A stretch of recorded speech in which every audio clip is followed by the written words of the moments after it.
देशाच्या स्वातंत्र्य दिनानिमित्त समिधा प्रतिष्ठानच्या वतीने आंतरशालेय राष्ट्रभक्तीपर समूह गायन स्पर्धा झाल्या। खासदार धनंजय महाडिक यांच्या हस्ते या स्पर्धेचा बक्षीस वितरण सोहळा झाला। स्वातंत्र्य दिनाचं औचित्य साधून समिधा प्रतिष्ठानतर्फे आंतरशालेय देशभक्तीपर गाण्यांची समूह गायन स्पर्धा झाली। या स्पर्धेत जिल्ह्यातील 26 शाळांनी सहभाग नोंदवला।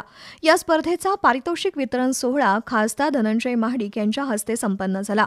यावेळी राष्ट्रीय स्वयंसेवक संघाचे पश्चिम महाराष्ट्र समन्वयक मुकुंद भावे यांची प्रमुख उपस्थिती होती। स्वातंत्र्यपूर्व काळात युवकांच्या ओठांवर राष्ट्रभक्तीची गाणी असायची। आजची तरुणाई भरकटत चालली आहे अशी भीती असताना अशा प्रकारच्या देशभक्तीपर गाण्यांची स्पर्धा भरवणं महत्त्वाचं असल्याचं मुकुंद भावे यांनी सांगितलं। भविष्यात अशा प्रकारची स्पर्धा अधिक व्यापक स्तरावर घ्यावी अशी सूचना खासदार धनंजय महाडिक यांनी केली। या स्पर्धेत 8वी ते 10वीतील गटात 4 संघांनी सहभाग घेतला होता, तर 1ली ते 7वीतील विद्यार्थ्यांच्या गटात 22 संघांनी सहभाग नोंदवला होता। मोठ्या गटात बुधवार पेठेतील छत्रपती शाहू विद्यालय आणि पद्माराजे गर्ल्स हायस्कूल संघानं बाजी मारली। लहान गटात संजीवनी इंग्लिश स्कूल द्वितीय क्रमांक तर प्रायव्हेट हायस्कूलला प्रथम क्रमांक मिळाला।